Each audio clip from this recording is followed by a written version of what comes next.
성경교사 김기현입니다. 요엘서 큐티, 요엘서를 어떻게 읽을 것인가 몇 가지 방법을 알려드리려고 합니다.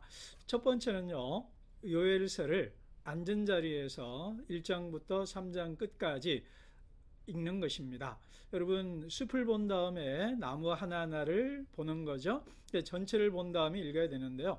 요엘서는요 3장밖에 안 되고 토탈 73구절 73구절입니다. 그러니까 눈으로 읽으면, 빨리 읽으면 한 3분 정도, 천천히 읽으면 한 5분 정도밖에 소요가 안 됩니다. 그러니까 좀 시간을 투자하셔서 최소 한 번, 좀 더 바른 다음에 한 3번에서 5번 쭉 읽으면 전체적인 흐름이 잡힐 겁니다. 그런 다음에 한 본문 한 본문을 읽어가면 아주 좀 더 묵상을 깊이 할 수 있을 거고요. 두 번째, 요엘서 어떻게 읽을 것인가? 간단합니다. 성경 번역본을 좀 비교하면서 읽으면 됩니다.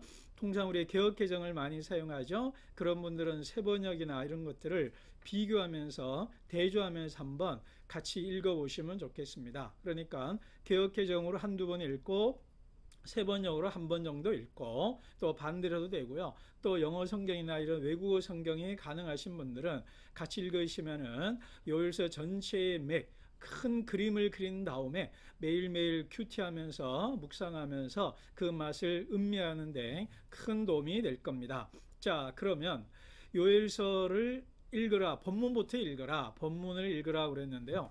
이제 요엘서가 총 3장인데요. 1장, 2장, 3장의 큰 맥락을 좀 짚어드리려고 합니다. 그런데요, 요엘서 이번에 읽어보니까 정말 속상하고요. 그러면서도 정말 요엘서가 우리 시대에 맞는 말씀이구나 라는 것을 알게 되었습니다. 간단합니다. 메뚜기 재앙을 읽을 때는 메뚜기 재앙으로 읽고요. 해석은 코로나 재앙으로 해석을 하면 정말 한 글자도 틀리지 않고 우리를 위한, 우리 시대를 향한, 나를 위한 하나님의 말씀으로 읽힐 수가 있습니다. 요엘서 1장에는요 메뚜기 재앙으로 인해서 이런 일이 있었느냐, 이전에도 없었고 우리 후손들도 없을 거다라는 얘기를 합니다. 그러니까 농경사회에서 메뚜기로 인해서 모든 농작물들이 사라져버리는, 다 먹혀버리는, 그래서 하나도 남지 않는 그런 상황이 초래한 겁니다. 출애굽기 재앙에도 나오죠. 이런 상황에서 어떻게 할지를 모르고 농부들부터 해서 모두가 단식을 하고요. 제사장들도 단식을 합니다. 더 이상 헌물이 들어오지 않고 재물이 들어오지 않으니 더 이상 제사 드릴 수도 없고 생계도 걱정이 되어서 통곡하고 있는 이 장면이 정말 기시감이 들지 않습니까? 오늘 우리 상황이구나, 야 이거 정확하게 우리 얘기구나 라는 게 다가옵니다. 자, 그래서 요나서 1장에 그 메뚜기 재앙으로 인한 통곡 상황을 우리 시대로 메뚜기 재앙이라는 말을 그대로 바꾸면 정확하게 우리 얘기입니다. 농부들 이야기가 소상공인들의 이야기고요. 자, 그렇게 읽으시면 되고요. 2장의 핵심은 여호와의 날, 야훼의 날, 주님의 날이라는 것입니다. 우리 주님의 날에 대한 통상적 이해는 두 가지입니다. 구원의 날이요, 은혜의 날입니다. 하나님께서 고통받는 이스라엘 백성들을 신원하셔서 하나님이 오셔서 우리 모두를 구원하고 건지신다는 날, 그래서 종말의 날, 승리의 날, 회복의 날이 바로 야훼의 날, 주님의 날입니다. 그런데 요엘 선지자는 그 여호와의 날, 야훼의 날을 뒤집어 엎어버립니다. 아니다, 너희들이 생각하는 구원의 날이 도리어 심판의 날, 재앙의 날이 될 것이다 라고 얘기를 해요. 그 원인은 간단합니다. 회개하지 않았기 때문입니다. 이런 재앙 직면에서 너희들이 회개하고 하나님 앞에 옷을 찢는 것이 아니라 마음을 찢고 하나님 앞에 나아가야 되는데 그러지도 않고 있는 너희들 모습을 보면 이는 너희들에게 구원의 날이 아니라 너희들이 바라는 구원의 날이 도리어 심판의 날이 될 것이다 라고 합니다. 정말 이거 우리 얘기 아닙니까? 코로나 상황이 오니까 우리 특별히 목회자들, 신학자들 주로 무슨 얘기했습니까? 온라인 예배가 예배이냐 아니냐, 그리고 온라인 상황에서 성찬을 이게 진짜 성찬으로 인정할 것이냐, 이런 얘기들을 정말 현실과 동떨어진 얘기들을 많이 했거든요. 그리고 많은 목사님들이 단톡방에서 보면 정말 참담하고 정말 부끄러운 모습들이 많이 있습니다. 그런데 요엘 선지자가 우리에게 하는 건 뭐냐면 정말 회개하라는 거예요. 우리가 하나님 앞에 똑바로 서지 못했다라는 것. 이런 고난과 위기의 시대에 많은 사람들은 통상적으로 종교를 찾습니다. 근데 오늘 우리 시대는 종교를 찾는 것이 아니라 종교를 정말 저주하는 그런 상황이 되고 말았습니다. 왜 그랬을까요?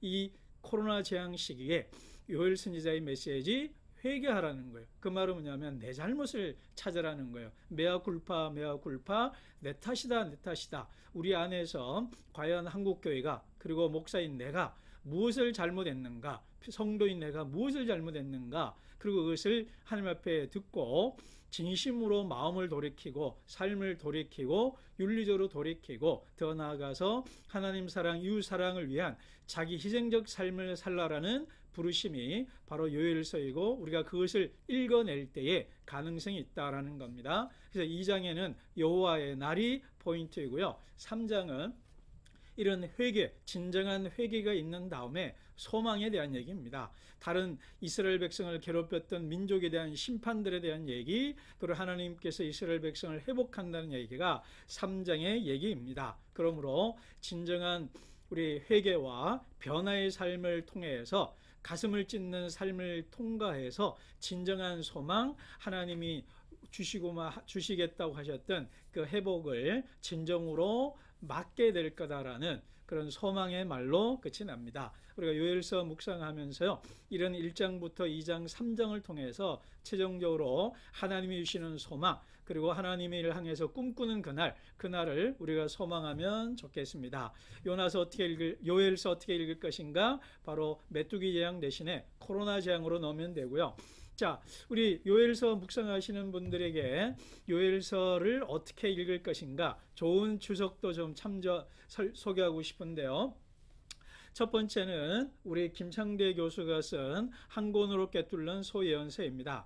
이 책의 장점은 뭐냐면 미가서를 중심으로 놓고 12예언자를 첫 번째 호세아서와 끝에 있는 말라기를 포개 읽고요. 그런 식으로 해서 읽는 겁니다. 그래서 이 책을 통해서 세부적으로 들어가지 않지만 큰 그림을 그릴 수 있어요. 그래서 요엘서가 어떤 그 포지션에 있는가, 12예언서 중에 그를 볼 수 있는 책이라서 너무 한번 읽어보시면 좋고요.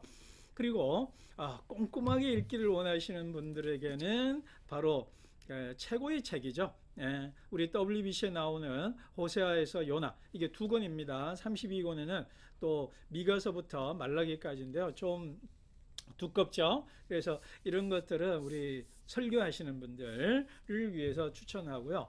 그리고 우리 평신도들을 위해서는 요 책 호세아와 미가, 그래서 요 책 한 권이면 이렇게 많지가 않거든요, 요엘서가. 그래서 12예언서를 공부하시는 분들에게 우리 WBC하고 그 다음에 우리 현대 성서 주석이라고 번역되었는데, 요게 영어로 인터프리테이션입니다. 그래서 부제가 뭐냐면 설교자를 위한 주석입니다. 그래서 큰 맥을 짚어놓는 데는 또 좋습니다. 앞서 김창대 교수님의 책이 12예언서의 맥락을 짚어주는 책이라면 요거는 한 권 한 권의 맥을 짚어줘요. 그래서 큰 그림을 그리는데 도움이 되고요. 그리고 우리 김근주 교수가 쓴 성서 유년에서 나온 소예언서 때 읽을 것인가. 근데 우리 이것도요, 총 3권으로 나왔어요. 그래서 양이 꽤 많습니다. 그래서 제가 보기에 한 7권으로 나눠야 될 만큼 아주 깊이 있게, 그러면서도 한국적 상황에 맞게,